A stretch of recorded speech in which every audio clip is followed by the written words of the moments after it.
Alhamdulillah.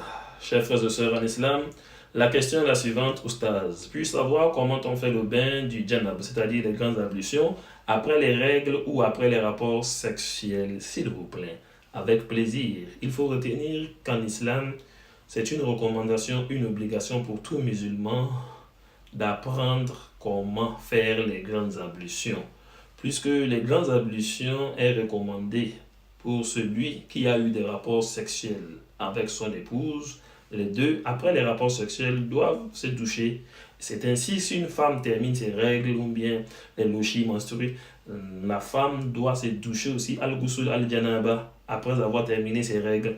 Et c'est ainsi, si une personne rêve dans son sommeil qu'il a eu des rapports sexuels et que du coup, dès qu'il s'est réveillé, il a vu le sperme sur le corps ou bien sur l'habit, ce dernier doit se doucher aussi al-ghusl al-janaba. Alors, chers frères et sœurs en islam, comment faire les grandes ablutions? L'intention, ensuite dire Bismillah dans le cœur, bien sûr, et laver les mains 3 fois jusqu'au poignet. Vous lavez vos mains 3 fois jusqu'au poignet. Ainsi, après avoir lavé vos mains, deuxième étape, c'est de faire laver vos parties intimes. Il faut laver les parties intimes devant et derrière avec la main gauche. Il faut nettoyer, il faut bien laver vos parties intimes, le devant et l'arrière, jusqu'à ce que ça soit propre. Et la troisième étape, c'est de faire les ablutions, les petites ablutions que nous faisons à tout moment si nous voulons prier.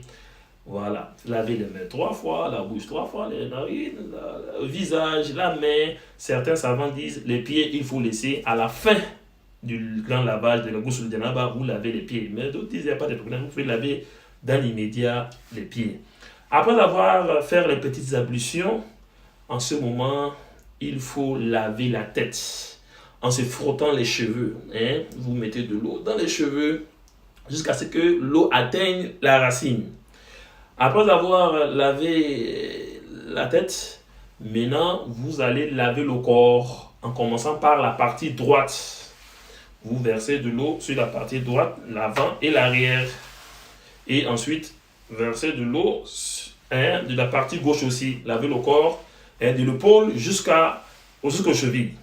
Et je pense que c'est ainsi que le prophète alayhi salatu wa salam faisait les grandes ablutions.